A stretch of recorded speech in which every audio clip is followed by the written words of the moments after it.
Hi, Arrow. Hello and good morning. How are you doing today? I'm wonderful. And yourself? Absolutely fantastic. You don't know this, but we have lunch every day together because you're on TV and you're on my binge watching list. I mean, with Pretty Hard Cases and Orange is the New Black, you are such a major part of my wife's and I's life. It's just amazing how you are part of our journey. I wish you could see what I'm doing right now, but it is the happy dance, Arrow. That is so lovely. Thank you so much. How do you bring these characters to life? Because there is so much emotion, there's drama, and yet it's always warm. There's always something there that's going to say, hey, we got it covered.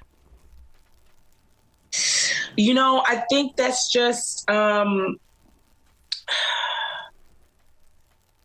I think that's just a bit of, I have to always give my hats off to the amazing teachers that I've had in my life. And that's not only just the professors that I had in graduate school when I was getting my MFA, but even, my years babysitting, kids around New York City. And this is the idea of just saying yes and just letting go and not judging, yourself, not judging the character, not judging their journey, and just embracing all of it. And I try to do that with every character that I have. I try to embody, their emotions and, and humanize them the best way I can.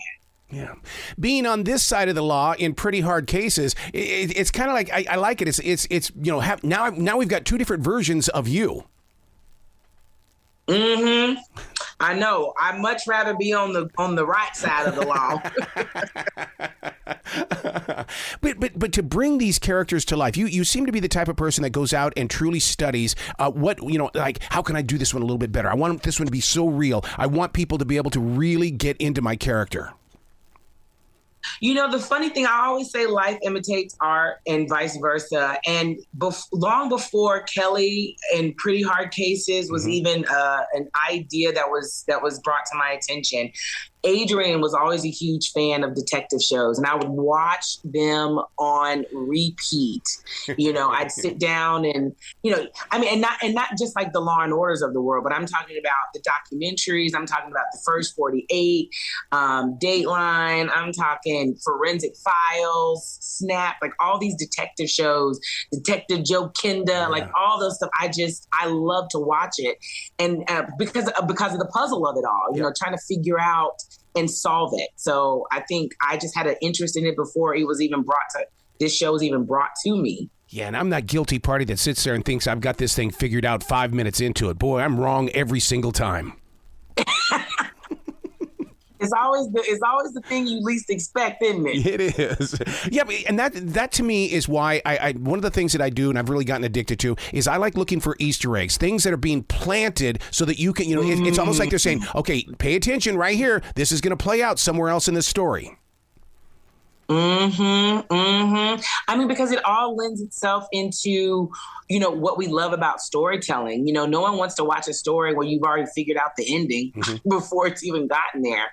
You wanna go on this emotional roller coaster. You wanna laugh. You wanna, even experience, a little bit of a heart tug and a heartache. You wanna be scared even. You wanna, sit on the seat of your, the edge of your seat and wonder what's gonna happen next. Yeah.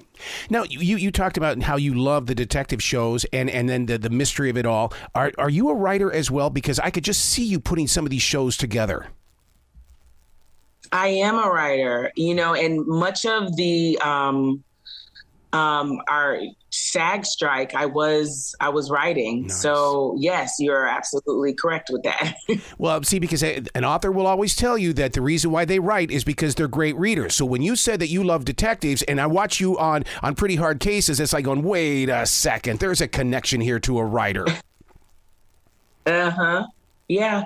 I think, but I think we all are writers, and we all have that ability to do that, and I think we all deserve to put our thoughts out there into the world. Well, yeah, because it was Mark Twain that said that the one thing you should never do is lose your writing accent. In other words, stay your style. Don't copy somebody else's. And maybe that's the reason why I like Pretty Hard Cases, is that it's its own style. It's not like anything else. Mm-hmm.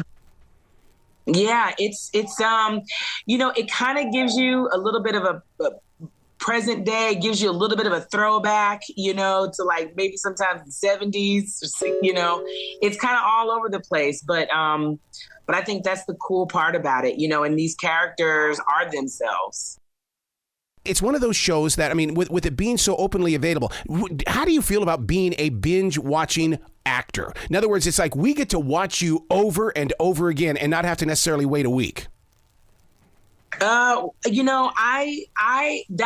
honestly how I watch television because, as much as I would love to be able to be available at 9 p.m. every night, that's not realistic. And so, but you don't want to miss it, anything. Right. And so to be able to watch it at your leisure and to enjoy it, either by yourself or with your friends or your family. And, you can kind of watch it almost like in a movie style setting.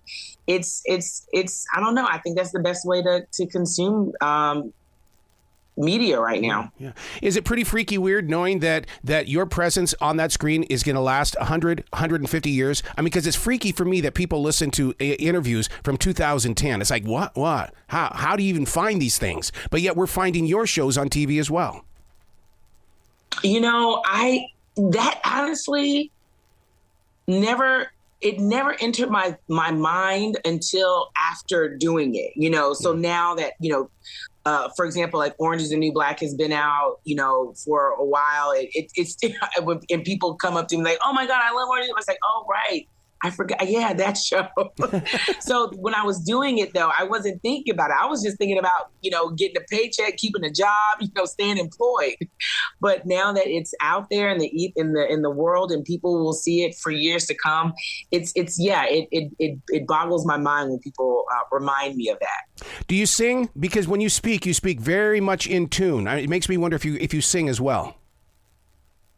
I do. A lot of people ask me that question. Yes, I get asked that question a lot if I do, if I sing. And then actually this animator once for Disney came up to me and he said, you should do voiceovers. Yep. Your voice you have an interesting tone in your voice. And so, and that's actually how I started my career professionally, doing animation and voiceovers. Wow. Well, congratulations to season number 3 of Pretty Hard Cases on Free V. They need to know it's free. Please come back to this show anytime in the future. Yes, you have no excuses, audience. Well, you be brilliant today, okay? You too. You as well.